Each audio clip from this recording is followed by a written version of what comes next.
Senhoras e senhores, primeira coisa, peço desculpa pela minha voz e as minhas tosses.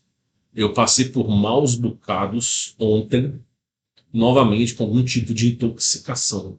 Já é a sexta vez que eu venho sofrendo algum tipo de alguma coisa desconhecida e em menos de 100 dias, né? E ontem a coisa foi muito pesada, porque eu não consegui levantar.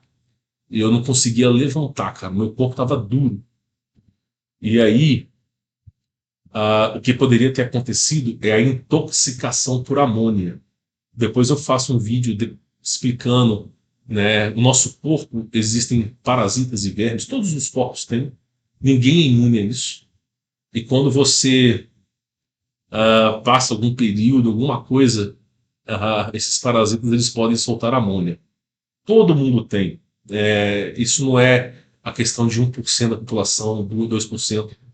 Né? O segundo James Borning, né, que criou um livro chamado A Saúde Brota da Natureza, o próprio James Borning falou que todas as doenças, segundo o livro do James Borning, tá? Estou dizendo que é certo e errado.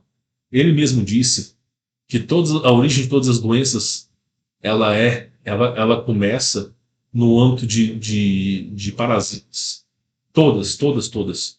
E aí ele estudou junto com os índios por mais de 30 anos, catalogando remédios de índios pelo Brasil inteiro para curar doenças. Ele escreveu o livro Saúde Brota da Natureza. Teve um caso na Guerra do Vietnã, onde os soldados americanos que estavam combatendo os vietnamitas, eles ficaram doentes, porque o clima no Vietnã é úmido e é floresta. E não tinha nada para dar para os soldados vietnamitas. Não tinha remédio, não tinha nada. Era uma situação de guerra. Então o médico local, ele percebeu que existia um monte de cipó. Um monte de cipó. E ele falou assim, vamos recolher esse cipó, recolhe esses cipós, vamos fazer chá com eles. E vamos dar esse chá para as pessoas, fazer compressa com chá, e vamos chamar isso de remédio. Né? Eles fizeram isso para os soldados não ficarem questionando, cadê os remédios? Cadê os remédios? E não tinha, porque era uma situação de guerra, né? No Vietnã. Aí esse médico, ele pegou lá o cipó e fez o remédio para os soldados americanos. Meu irmão, o negócio curou até a malária. Curou tudo que era doença. Chama cipó mil homens, que chama. E esse cipó, ele foi conhecido no mundo inteiro. Gerou até artigo científico, tudo. Então você vê, no meio da guerra, os caras, vamos inventar um remédio qualquer, vamos dar cipó para esses caras aí, só para eles falar que não estão tomando remédio. E de fato curou, né? Aí teve até artigo científico. O James Borning, a base do seu livro é o cipó mil homens. Você pode ver que é cipó mil homens sempre com alguma coisa. Pois bem, por que eu estou falando isso para você? Porque ontem eu sofri algum tipo de intoxicação. Algum tipo de intoxicação.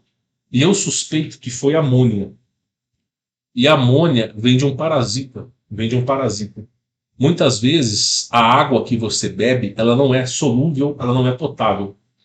E eu acredito que isso tem um problema. Tá? Tanto é que a minha família passou mal e eu passei muito mal ainda. Sabe? E ontem foi um dia muito pesado também, que eu não consegui levantar da cama. Mas felizmente, pela graça do Criador, eu estou melhor. Eu quero relatar para vocês, só antes de iniciar esse vídeo, que eu gravei 3 vídeos para vocês com um imenso carinho, de pai para filho. Quando eu conferi esses vídeos, nenhum deles tinha áudio, nenhum. E eu falei, mas como é que pode os vídeos não ter áudio? Felizmente eu consegui resolver o problema, graças a Deus eu consegui resolver o problema. Mas assim, um dia anterior eu passo mal. No outro dia, meu microfone para de funcionar. A gente percebe que a coisa é no âmbito espiritual, sabe? Mas assim, eu não estou aqui para me queixar, eu agradeço a Deus. Existiam pecados que eu ainda cometia, a qual eu não devo revelar para vocês, mas devo revelar apenas para o Criador, e que me tornavam palpável aos demônios. E hoje eu estou vivendo uma vida sem pecados. Eu tô me ministrando ao máximo, viver uma vida sem pecados. Por quê? Porque eu sou influenciador. Quer eu goste ou não, eu sou influenciador. Então, eu tô na frente da tela de vocês, do celular de vocês, e de milhares de pessoas. Então, basta uma pessoa querendo meu mal para eu ser atingido. Então, foi um puxão de orelha do Criador para que eu possa melhorar. Eu vou dar só um recado rápido para vocês aqui, tá? Neste momento da minha vida, a qual eu estou gravando esse vídeo, eu vou dizer uma coisa para vocês, tá?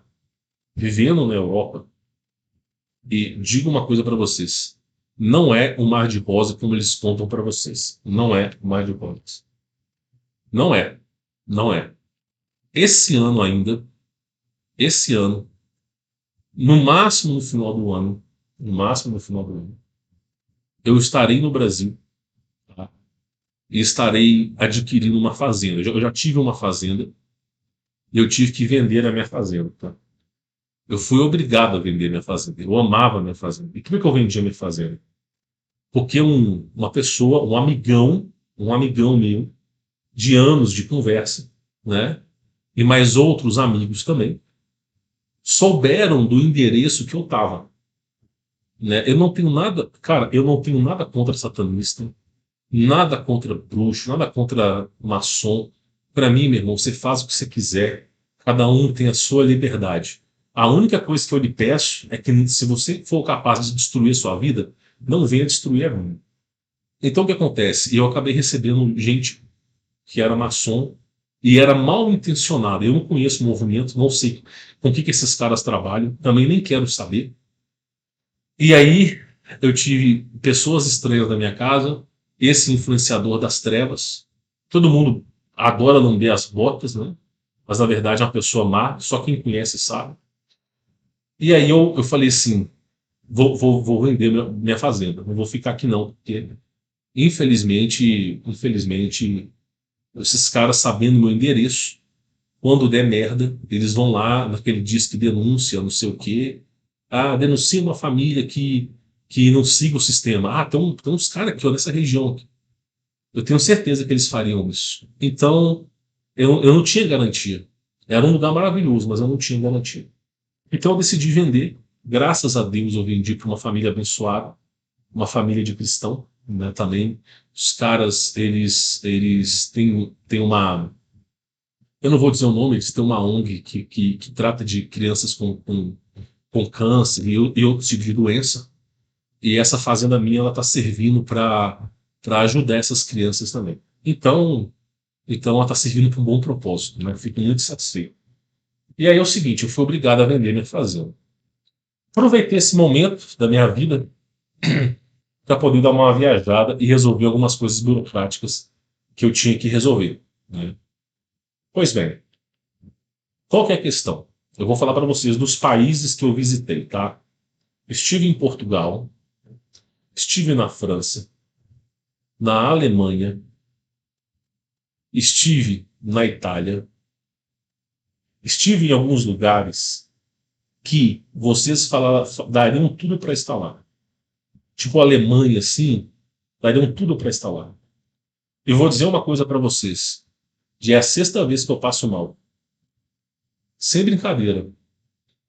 O, e- na Europa, todos os postes, todos os postes têm uma torre de 5G. Todos. Todos os postes têm uma torre de 5G. Todos. Todos os postes. E o 5G a gente sabe muito bem como é que é. Cara, desde o dia que eu cheguei na Europa, eu tenho dor de cabeça aguda, fodida, fodida, e eu passo mal demais, cara. Ontem mesmo eu fiquei de cama. Não consegui, eu não consegui exercer o meu trabalho porque eu fiquei de cama. Qual que é a moral da história? Moral da história. As pessoas falam que a Europa é uma maravilha, que os Estados Unidos é uma maravilha.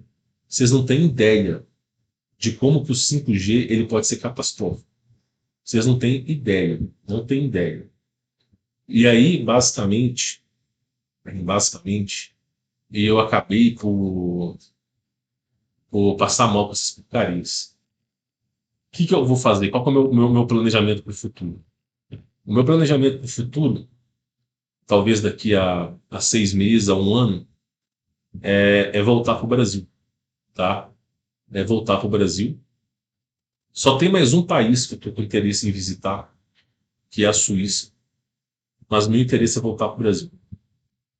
E vou dizer uma coisa para vocês. Sabe por que que eu amo o Brasil? Porque é um país do faz de conta, é um país da ineficiência. Então, por exemplo, o governo solta uma verba bilionária para fazer instalação de torre de 5G em todas as cidades. Se fosse na Europa, elas seriam todas instaladas rapidamente. No Brasil, sobe aquela verba bilionária, uma parte vai para o senador, uma parte vai para o deputado, uma boa parte vai para os prefeitos, outra parte vai para o vereador. Aí, de repente, eles vão dizer que faltou equipamento. Então, o que acontece? Mesmo você financiando as torres de 5G, é tanta roubalheira no Brasil, mas tanta roubalheira, tanta ineficiência, que as coisas não funcionam. Então, por exemplo, na Europa, cada poste tem uma torre de 5G, cada poste. E no Brasil, cara, tirando as grandes capitais como São Paulo, você pega as cidades do interior, elas não têm isso. É umas duas, três torres na cidade inteira. E se for cidade do interior, interiorzão, cidade com 20 mil habitantes, aí que é menos ainda. Então, para mim, eu acredito que o Brasil é um excelente país para se morar, tá, pessoal? Acredito. É uma situação assim, triste. Eu pretendo comprar uma fazenda no Brasil, tá? Só que o que eu vou fazer? Eu pretendo gravar um documentário para vocês. Eu pretendo encerrar esse canal aqui que eu estou gravando o vídeo e pretendo começar um canal só de roça, ensinando vocês a construir, ensinando vocês a fazer um monte de coisa. É um canal que me faz movimentar, me faz estudar e ao mesmo tempo o conhecimento é repassado para vocês. Então é um projeto que eu tenho para o futuro que vai se concluir, tá? É uma coisa que eu pretendo fazer, é mais ou menos a pegada que eu tenho. Pois bem, falando disso, eu tinha que dar algumas satisfações para vocês, até porque, até porque tá difícil, meu irmão. A minha situação, assim, ela tá muito difícil, com a situação de torre de 5G. Eu nunca imaginei que uma torre de 5G poderia fazer tão mal, cara, tão mal. Eu nunca imaginei isso na minha vida, assim. Tipo assim, os caras falam na internet, mas você presenciar é outra coisa. É outra coisa. É os outros 500. Então eu decidi trazer essa nota aqui para vocês, tá? Pois bem, esse vídeo aqui dessa menina eu achei muito interessante. Diferente da Thaís Carla, que vai lacrar, que vai falar mal, que vai querer processar as pessoas, que passa uma imagem negativa para a sociedade, eu achei interessante o que essa menina fez. É um exemplo a ser seguido. Eu sou gordo e quando eu viajo de avião, eu tenho que chegar na aeromoça e eu tenho que pedir para ela um cinto extensor, porque o cinto convencional não cabe em mim. E outra coisa, eu sempre, quando eu viajo, eu sempre sento no corredor. Por quê? Porque eu não cabo na cadeira. Eu utilizo uma cadeira e meia. Eu não cabo na cadeira. Então, eu sempre pego umas cadeiras para minha família e meus filhos, e o meu filho menorzinho, que ele ocupa menos que uma cadeira, eu acabo dividindo com ele. Mas se não tem jeito, eu sento no corredor. Por quê? Porque no corredor eu deixo metade da minha bunda de fora.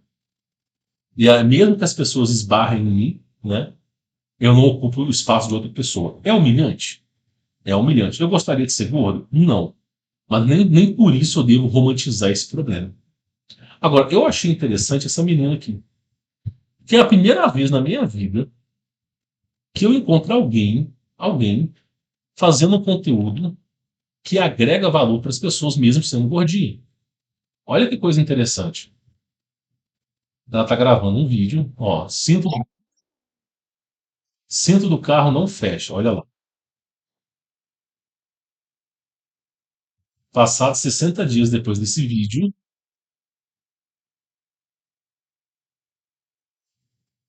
ela com o Anderson vai viajar, eles precisam saber Se ela precisa comprar sem extensor, não.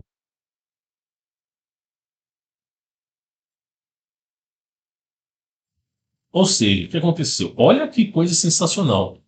Essa menina, ela vai viajar, ela colocou o cinto e não fechava. E não fechava. Ela se humilhou? Não. Ela foi pra cima. Ela falou assim: não, quer saber de uma coisa? Eu vou correr atrás. E aí, olha só.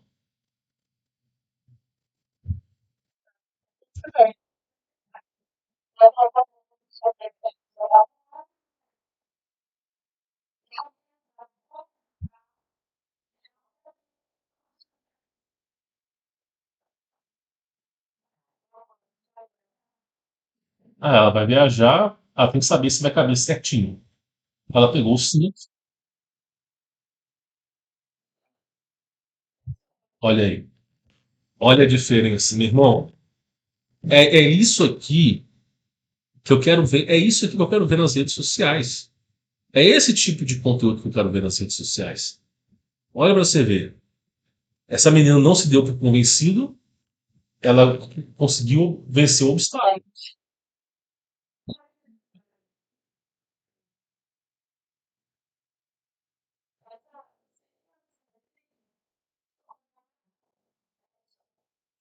Tá vendo? Olha que diferente, meu irmão. E depois eles dizem que gente gorda não sabe produzir conteúdo. Não, sabe. Sabe produzir. Isso aqui, ó, isso aqui é um tipo de conteúdo que eu assistiria de boa, cara. Botaria até meus filhos para assistir. Olha para você ver. Não se deu por convencida, não culpou as marcas dos carros, não culpou ninguém, não se fez de vitimista, correu atrás do seu sonho e conseguiu caber no cinto. Olha que coisa interessante. É isso que eu falo, tá vendo? Essa é a diferença. Eu, por exemplo, quando eu estava no Brasil, eu tinha um Uno. Um Uno. Meu irmão, o banco do Uno não cabia em mim. Ele arrebentava toda hora. Eu fui lá e troquei, peguei um banco do Palio Adventure e instalei no banco do motorista. O carro ficou mais alto, eu tive que andar com o carro, com o banco quase que deitado, mas para poder andar no carro. A gente que é gordo, a gente não pode se vitimizar. A gente tem que tentar resolver o nosso problema. Ou se tu perguntar para um médico aí, ó, pergunta pra qualquer médico se ser gordo é ser saudável, não é não, cara. Não é não. Aí, se você que é gordinho tá me assistindo, meu irmão, batalha para não ser gordo. Batalha. Eu batalho, meu irmão. Eu batalho. Eu posso até morrer gordo. Mas eu nunca vou desistir de tentar emagrecer, entendeu? Então a gente nunca pode acreditar que ser gordo é ser saudável. Não é não, cara. Não é não. É triste. A gente sobrecarrega o nosso corpo. A gente cria limitações e dificuldades para o nosso corpo. O bom é a gente estar no peso ideal. Agora, eu fico satisfeito de saber que existem pessoas na internet que, com a força de vontade, conseguiram superar os seus desafios.